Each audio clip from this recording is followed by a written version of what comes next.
¿Qué tal? ¿Cómo están, amables televidentes de Nativa Nos Conecta? Esto es Pulso Informativo. Le pido a producción que me suba un poquito el interno para no gritar demasiado, por favor. Me suban el interno un poquito. Bien, me voy a tomar unos segundos para hablar de los trabajadores del Magisterio, del Sindicato Único de Trabajadores de la Educación Peruana y particularmente, ya que estamos hablando de los profesores de la derrama magisterial. ¿Y qué quiero decir de la derrama? Bueno, nos hicieron llegar una nota de prensa interesante con referencia a un ciclo de charlas en el marco de las conferencias gratuitas para los docentes que desarrolla esta entidad. Así que del lunes 26 al miércoles 28 de febrero, en formato virtual y en convenio con la prestigiosa Universidad Internacional La Rioja, se van a desarrollar charlas educativas componentes de México y de España. La Institución de Previsión y Seguridad Social del Magisterio Peruano, la derrama magisterial, anuncia la realización de estos ciclos de conferencias titulados Herramientas docentes para enfrentar desafíos en el aula. Estas charlas educativas organizadas a través de la unidad de rama magisterial, formación y en convenio con la prestigiosa Universidad Internacional de La Rioja se desarrollarán del 26 al 28. Fíjense, las conferencias se van a llevar a cabo en las siguientes fechas y horarios. Lunes 26, 6 de la tarde, tema la interculturalidad como estrategia para la prevención de violencia. El ponente será Orlando Velázquez Salas de México, coordinador académico de la Maestría en Educación Inclusiva en UNIR México. Repito, son charlas gratuitas. Martes 27, 11 de la mañana, tema Innovación pedagógica y tecnológica en la enseñanza universitaria, estrategias para potenciar el aprendizaje activo. El ponente será Daría Moterreal de España, socióloga por la Universidad Complutense de Madrid.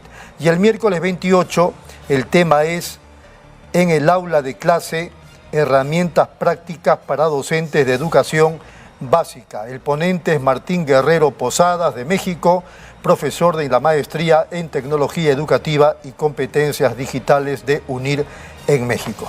Muy bien, por la derrama y por los profesores, estas tres conferencias, una por cada día, está a cargo, como ustedes escuchan, de expositores internacionales expertos en temas para la mejora del desempeño docente. Los interesados, atención, y con esto termino, pueden inscribirse ingresando al siguiente link: https://bit.ly/unir-dm.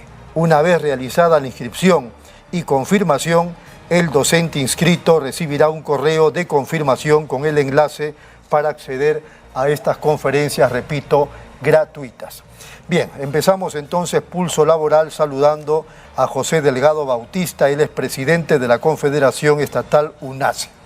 Lo que ocurre es que el día 21 de febrero, hace apenas 2 días, se ha desarrollado una movilización de trabajadores del Estado a nivel nacional, exigiendo el respeto a la negociación colectiva del Estado.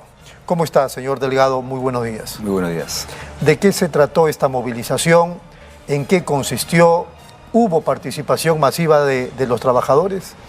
Bien, el día 21, como usted lo ha dicho, hemos tenido una jornada de movilización a nivel nacional. Esta jornada convocada por la CGTP, que incluyó también trabajadores de la actividad privada, porque esta ha sido una jornada que en esencia ha sido para defender el derecho a la negociación colectiva de todos los trabajadores, públicos y privados. Se han movilizado alrededor de 100.000 trabajadores a nivel nacional. Aquí en Lima hemos sido 20.000, de los cuales 8.000 han sido trabajadores del Estado, solo acá en Lima, ¿no? Y 25.000 a nivel nacional. Ha sido una jornada importante porque de lo que se trata es defender un derecho que es fundamental, la negociación colectiva, que va dirigida no solamente a... Explíquele así, digamos, en pocas palabras al televidente, ¿de qué hablamos cuando mencionamos negociación colectiva? Bien, la negociación colectiva es un proceso entre el Estado peruano, en nuestro caso los trabajadores estatales, entre el Estado peruano y sus trabajadores. Claro, no es individual, no es el trabajador, sino los trabajadores. Los trabajadores organizados de manera colectivamente en sus sindicatos, sus federaciones, sus confederaciones. En este caso hablamos de 3 confederaciones: CITE, CTE y UNACE, nosotros que somos parte de la CGTP y nos denominamos la unidad estatal. Esta negociación es colectiva, lo que se trata es de beneficiar mejorar la calidad de vida de 562.000 trabajadores del Estado, vinculados al Estado. Muy bien, ¿cuál es el problema? ¿Por qué salen a movilizarse por la negociación colectiva? Y porque sentimos que a estas alturas, luego de 4 meses, se ve amenazada la negociación colectiva. Por 2 motivos. Una, porque aún no se ha conformado la comisión negociadora, a pesar de que a partir de noviembre debe haberse hecho. Y otro, porque el Ministerio de Economía y Finanzas tampoco elabora lo que nosotros denominamos el espacio fiscal, que es el monto base donde se inicia la negociación. Y quiero hacer un énfasis acá que la negociación colectiva no tiene que ver solamente con la remuneración de los trabajadores o condiciones económicas o de trabajo, sino también tiene que ver con la posibilidad de reformar el Estado. Por ejemplo, ¿a qué se refiere? Necesitamos, todos somos conscientes, todos los trabajadores del Estado, porque somos parte de este proceso histórico de administración del Estado, de que el Estado necesita modernizarse, necesita reformarse. Y nosotros los trabajadores tenemos propuestas sobre eso, ¿no? Que no podemos tratarlas en el nivel de negociación colectiva, pero que necesitamos hacerlo. Porque necesitamos un Estado que deje de ser fuente de empleo para los gobiernos de turno. Necesitamos un Estado profesional, un Estado que realmente sirva al pueblo peruano, sirva al Estado peruano y generemos mejores servicios públicos. Entonces nuestra acción colectiva está enfocada en todo eso, en mejorar las condiciones laborales, condiciones económicas de los trabajadores, pero también en mejorar el Estado. Entonces en ese sentido Cuando hablamos de mejorar, ¿estamos hablando de hacer modificaciones o cambiar la legislación laboral? Sí, fundamentalmente la legislación laboral, lo que tiene que ver con lo que conocemos ahora como la Ley de Servicio Civil, ¿no? Que a estas alturas aún no ha podido demostrar que es capaz de mejorar el Estado desde el punto de vista laboral. Porque tenemos un Estado que cada gobierno que entra lo que hace es contratar personas de todo tipo con empleos precarios, ¿no? Y que a la larga van entrando y saliendo. Y no tenemos órdenes de servicio, CAS, órdenes de servicio del CAS, que ahora inclusive el sistema CAS, cuando ha comenzado a adquirir derechos, ya han sacado otro sistema, que es esta contratación que hacen ahora por locación de servicios, que no tiene ningún tipo de derecho, inclusive ya menos que los trabajadores CAS. Entonces lo que se hace es un Estado que se convierte en una especie de Estado gitano.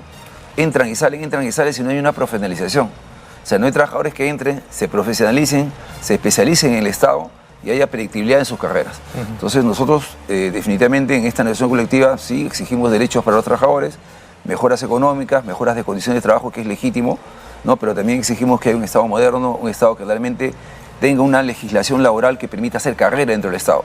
Y no que contrate gente, en teoría, muy capaz de afuera del sector privado, que entran, salen y no tienen ningún tipo de compromiso con el Estado peruano. Esa es la razón de la movilización del día 21. Sí, por supuesto, defender el derecho a la negociación colectiva, defender el derecho a la estabilidad laboral de los trabajadores, porque todo eso significa carrera pública. Claro. Todo eso significa predictibilidad, legislación laboral. Entonces, esa ha sido la razón de la convocatoria. Ahora, el pedido es al Ejecutivo y al Congreso, supongo. Así es, por supuesto. Necesitamos, por parte del Ejecutivo, que asuma el compromiso y entender que la negociación colectiva y el sindicato no es un enemigo del Estado. Los sindicatos no son enemigos del Estado, no son enemigos del Perú, no son enemigos de la población. Los Estados son la contraparte para poder equilibrar lo que nosotros llamamos la situación de la distribución de la riqueza, ¿no? Tanto en el sector público como en el sector privado, ¿no? Entonces hay que entender que los sindicatos están para eso. No se nos trata de etiquetar como sindicatos contestatarios, solamente protestamos. También generamos propuestas y es necesario que se escuchen. Claro, se han ido al otro extremo, ¿no? Porque uno podría entender que el Estado puede estar al medio, o en todo caso, no sé si eso se consignó o se consigna en la Constitución del Estado, está para defender los intereses de los trabajadores, ¿no es cierto? De los trabajadores y sus familias. Y del pueblo en general. Y por lo tanto del pueblo en general, por supuesto. Pero da la impresión que se pone de perfil. Así es, esa es parte de este proceso de negociación, que es un proceso histórico. Esta es la tercera que se va a hacer este año, ¿no? Después de 42 años que no existió ese derecho, y hemos podido entender lo que implica negociar con el Estado. Lo que implica ver al Estado desde adentro. Este derecho ha regresado, ¿verdad? ¿Perdón? Este derecho ha regresado. A un sector que nunca lo tuvo. Un sector que sí lo tuvo, pero un sector que por 42 años nunca lo tuvo, que es el sector, por ejemplo, 276. No, los trabajadores CAS tampoco, ¿no? Nunca lo tuvieron, ahora sí lo tienen, pero un sector que sí lo tuvo. ¿No? Pero que a principios del año 2012-2013 se les quitó también ese derecho. Ahora se ha recuperado, ¿no? Se ha recuperado y, como se dice, lo que trata es que el Estado entienda que tiene un doble rol del cual no puede aprovecharse, porque es Estado y es empleador. y tiene la obligación de respetar los derechos de los trabajadores como lo respeta cualquier empresa. Así es. No puede aprovechar su condición de Estado, empleador. No, al contrario, debiera dar el ejemplo al sector privado, ¿no? Mira, así se hacen las cosas, ¿no? Así es. Porque no solamente son mandatos que vienen desde las instancias internacionales como la OIT, sino inclusive estos mismos TLC, con los cuales podemos estar no de acuerdo, también plantean el respeto de los derechos laborales. Así es. ¿no? Así Pero el Estado, este Estado, ¿no? Como usted dice, se pone de perfil cuando hay determinados derechos que tiene que reconocer. Y uno de los derechos fundamentales es que tiene que garantizar que los trabajadores tengan una vida digna. ¿no? Tanto los trabajadores en actividad como los trabajadores que están cesantes ya. O sea, por ejemplo, el sistema de pensiones, ¿no? O sea, es increíble que tengamos un país donde tengamos las pensiones más bajas de Latinoamérica, por ejemplo, ¿no? Que también es un rol del Estado. Por supuesto. Y en este contexto, digamos que los trabajadores asumen que se puede hacer justicia con ellos tras esta movilización. Esta es una movilización preventiva, por decirlo de alguna forma, ¿no? Que le dice al Estado que los trabajadores están dispuestos a no dejar... ¿De cuántos estamos hablando a nivel de estos trabajadores que son del Estado? Estamos hablando específicamente de 562.000 trabajadores, que son parte de esta negociación colectiva, ¿no? Que son trabajadores de... ¿Alguna de las entidades mencione donde laboran estos trabajadores? Estamos en todos los niveles de gobierno, todos los ministerios, a nivel nacional, a nivel regional, gobiernos regionales, gobiernos locales. Estamos hablando de todos los regímenes laborales. El 276, que es el régimen que viene del año 84, estamos hablando del régimen 728, que viene del año 92, ¿no? Que son trabajadores que están dentro de las normas privadas, pero que trabajan para el Estado. Estamos hablando de los trabajadores CAS, ¿no? 320.000 trabajadores CAS. Y estamos hablando también, porque creo que ya es momento que se hable de la locadora de servicios. No es posible que históricamente el Estado, cuando ve que un régimen laboral comienza a adquirir derechos y a consolidarse, cree otro que precariza más el empleo público. Ahora estamos en el tema con locadores de servicios, ¿no? Que están utilizando ese sistema ahora para precarizar aún más el empleo, contratar trabajadores que no tienen absolutamente ningún tipo de derecho, que lo contratan hoy día y lo puede votar mañana, pasado mañana o mes, ¿no? Tal como sucedió con los compañeros CAS. ¿no? Que estamos luchando también por recuperar todos los derechos que deben tener los compañeros CAS. Claro, eso se podría pensar pues de una empresa privada que no respeta los derechos laborales, que le saca la vuelta al Estado. No, es el mismo Estado el que hace eso. Sí, alguna vez me decían que, por ejemplo, hay estados que tienen plan de gobierno y otros que tienen plan de negocios, ¿no? Entonces acá podríamos hablar de algo así, ¿no? El Estado adquiere las malas costumbres de la empresa privada para administrar a los trabajadores del Estado. Sin generalizar, ¿verdad? Sí, por Porque supuesto, yo conozco, no solamente fuera del país, sino aquí en el Perú también, conozco de empresas que tienen, digamos, por encima, si no por encima, por lo menos en el mismo nivel de respeto a sus trabajadores. Estándares muy altos. Los aprecian, ¿no? claro. Hay empresas con estándares muy altos de protección hacia los trabajadores. Y no porque los trabajadores necesiten ser protegidos, sino porque la sociedad necesita ser protegida. Claro, no, y además entienden que el éxito de la empresa es por sus trabajadores. Así es. ¿no? Entonces, este ha sido un objeto fundamental de la lucha, de la movilización del día 21, pero también el tema de la inseguridad también. También nos hemos pronunciado por el tema de la inseguridad, que viene afectando a toda la población en general, pero también es necesario que los trabajadores también nos pronunciemos por temas como esos, que están tan sensibles socialmente, ¿no? Así es. Muy bien. 30 segundos, digamos, para una reflexión final, doctor Delgado. Sí, hay una reflexión y yo quiero tocar un caso muy brevemente. Por ejemplo, el caso de los trabajadores de los sindicatos, del Sindicato de la Contraloría General de la República. Están saliendo unas publicaciones en contra de los trabajadores, de la negociación colectiva de los trabajadores, que no son exactas, ¿no? Que no son precisas. Esperaría que haya un espacio para ellos, para que se... Pero por supuesto, coordine con producción y los invitamos para que nos cuenten los problemas. Para que se pronuncien, porque ellos han tenido una posición muy crítica contra el Contralor General de la República. Y ahora está siendo utilizada esa posición legítimamente crítica que tienen ellos como trabajadores, sustentada, fundamentada, para ser atacados en sus derechos laborales, ¿no? Acusándolos de que están pidiendo derechos exorbitantes, que no es así. Por eso es que la reflexión que usted me pide es que los trabajadores del Estado somos parte de este país y estamos totalmente decididos a tener un Estado moderno, un Estado que sirva realmente al pueblo, que tenga servicios públicos de calidad. Pero eso implica que tengamos la posibilidad de pronunciarnos. La negociación colectiva pretende encajonarnos solamente en temas de derechos laborales y condiciones de trabajo. Y no es así. Nosotros exigimos que el Estado nos permita tratar temas que tienen que ver con políticas de Estado, fundamentalmente políticas laborales de Estado. Muy bien, señor Delgado, ha sido muy amable. Muchas gracias. Sí, gracias. Muy bien, entonces, Jenny, por favor, converse con el señor Delgado a ver si la próxima semana, el lunes, están aquí en esta mesa de trabajo los representantes de los trabajadores de la Contraloría. que el lunes también van a estar presentes, me acabo de acordar, los representantes de los trabajadores del grupo AGE, porque hay algunas novedades que contarles a los televidentes. Vamos a la pausa, regresamos.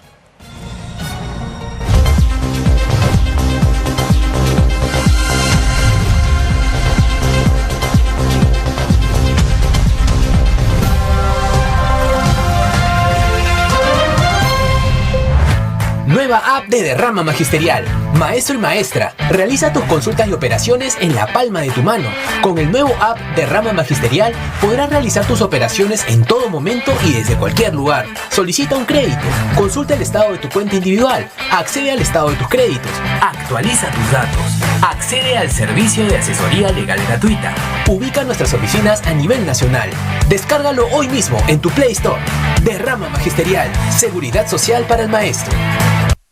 Bienvenidos a mi lugar favorito. Les quiero contar por qué siempre vengo a Plaza Hogar. Aquí encuentras de todo. Y si un mueble me gusta, lo personalizan a mi antojo. Elijo el color, la tela, todo a medida. Y también puedo traer a reparar todos mis muebles. Además, el servicio de despacho funciona perfecto y a un precio accesible. Y por si fuera poco, siempre encuentro estacionamiento. Somos Plaza Hogar.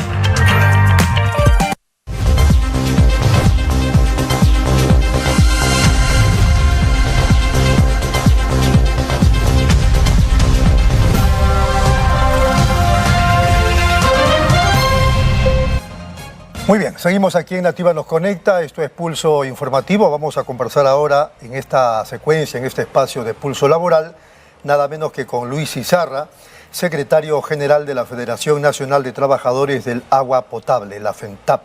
¿Qué tal, Lucho? ¿Cómo está? Tenga usted buenos días. Muy buenos días, mucho gusto de volverlo a ver. Muchas gracias por la oportunidad. Un saludo a todos los radiovidentes.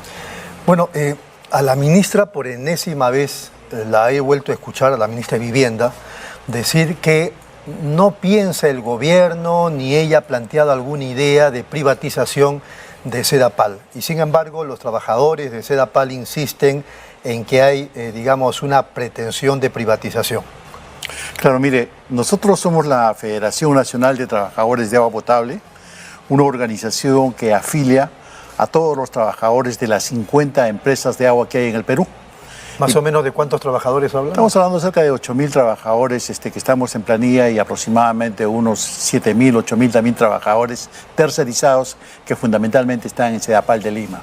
Correcto. O sea, podemos empezar por ahí, por ejemplo. En el caso de Sedapal, el 70% de las actividades están tercerizadas.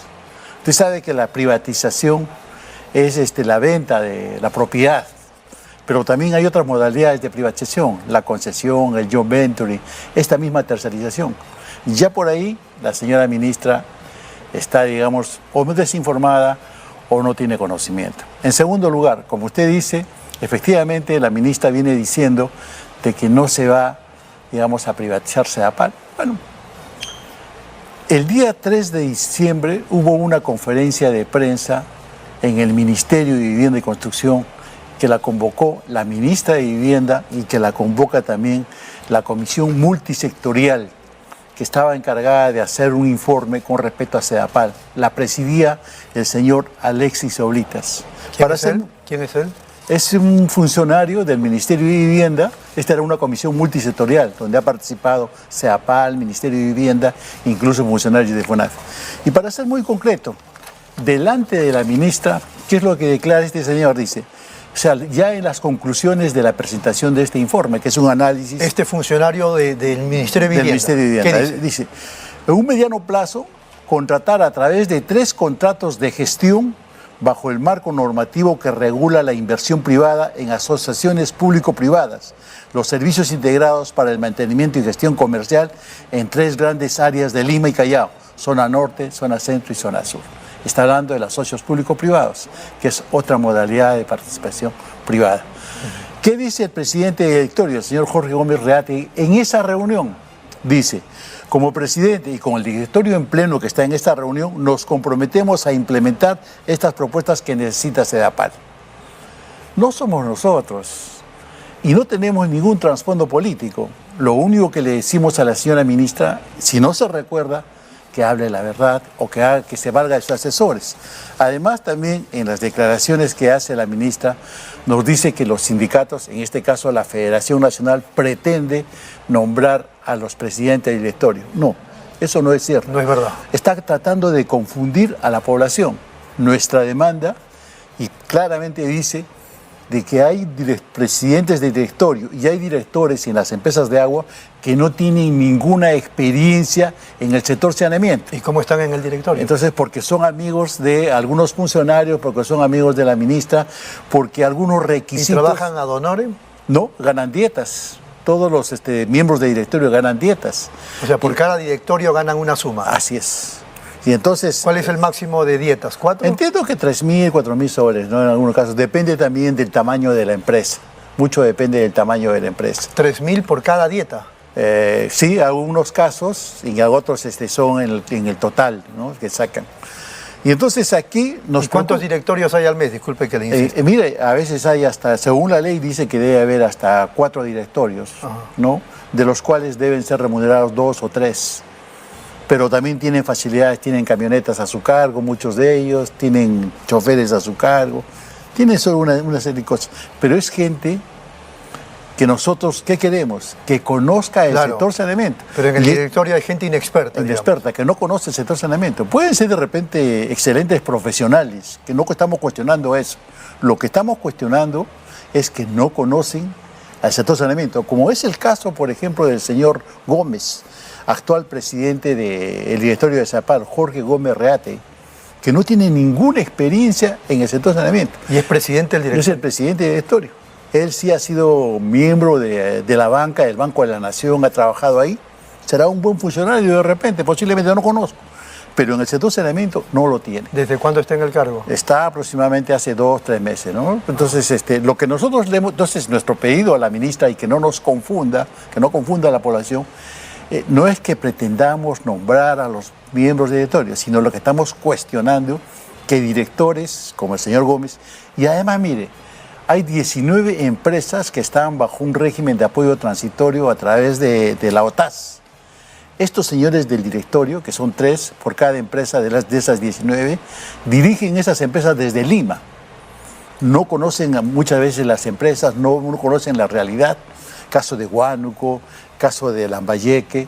Y si usted a través de las noticias se da cuenta, ¿qué está pasando en EPSEL? Ya la alcaldesa hace poco ha planteado que esa empresa regrese a manos de las municipalidades. En Huánuco igualmente. Y en todas las ciudades están planteando esta situación porque a través de ¿Por qué en esos casos dejó de estar en manos de las municipalidades? Porque hubo problemas. Hubo problemas y supuestamente que esta OTAS iba a fortalecer, iba a hacer un reflotamiento. Han pasado ya 3, 4, 5 años en muchos casos y no vemos resultados. Solamente vemos casos de corrupción. Por ejemplo, nosotros... Casos de corrupción. De corrupción. Nosotros le hemos planteado un oficio el 14 de diciembre a la señora ministra y le decimos lo que declara en los medios de comunicación, que lo cumpla. Porque ella dice, estamos luchando contra la corrupción. Desde aquí, desde Nativa, la invitamos a que nos diga un solo caso que ella ha denunciado en la lucha contra la corrupción.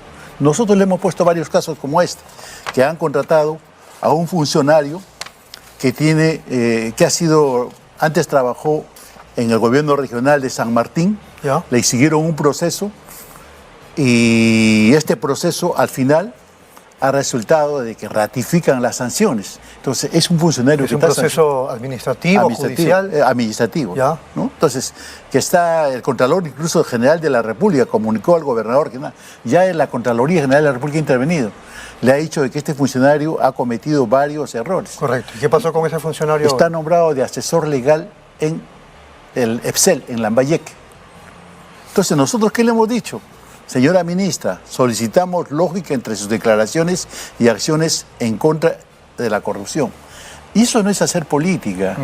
Ese si ella quiere, es una política contra la corrupción. Entonces, eso es lo que estamos pidiendo. Ahí mismo, para poner en este ejemplo esta empresa, acaban de publicar unos almanaques. Ahí en esa empresa sacan almanaques haciendo alusión a la empresa. Y ahí plantean 2 lagunas, las lagunas de Boró. Una sí está en funcionamiento, la otra no. Pero sacan el almanaque como si las 2 lagunas estuvieran funcionando. O sea, con dineros del Estado le mienten a la población. Y eso no es hacer política, señor. Muy bien, antes que se acabe el tiempo, ¿por qué se terceriza? Porque debe haber una razón para tercerizar. Se terceriza porque se dice que no se tiene recursos para, digamos, cubrir esos puestos que deben, digamos, esos puestos para que estén operativos. Pero nosotros, por ejemplo, en el caso de Ceapal, a los 4 o 5 últimos presidentes de territorio les hemos invitado, señor, hagamos una investigación sobre si los procesos de concesión que ustedes han dado, de tercerización, en los últimos 25 años han dado resultados. ¿Cuáles son los resultados? Ninguno se atreve. Incluso al señor Jorge Gómez le hemos invitado a ello. Señor, haga usted un estudio. Mire, si sale que estos procesos de tercerización son positivos, nosotros vamos a apoyar, vamos a respaldar eso. Porque sería un problema de recursos, pero también de falta de capacidad para, digamos, desarrollar esas labores, esos trabajos. Claro, lo que buscan, digamos, pretextos que no tienen recursos económicos. Ahora, ¿usted es consciente que el servicio del agua a nivel nacional, globalmente hablando, no digo en todos, no es bueno? Mire, somos conscientes de que hay una identificación de los trabajadores y las trabajadoras por salir adelante. Somos conscientes de que no hay una política nacional rectora. No, o sea, los miembros del directorio, como desconocen, los funcionarios que paran rotando permanentemente y no conocen. Si un funcionario trabaja mal aquí, lo que hacen, en vez de sacarlo definitivamente del sector, lo mandan a otra empresa, lo rotan.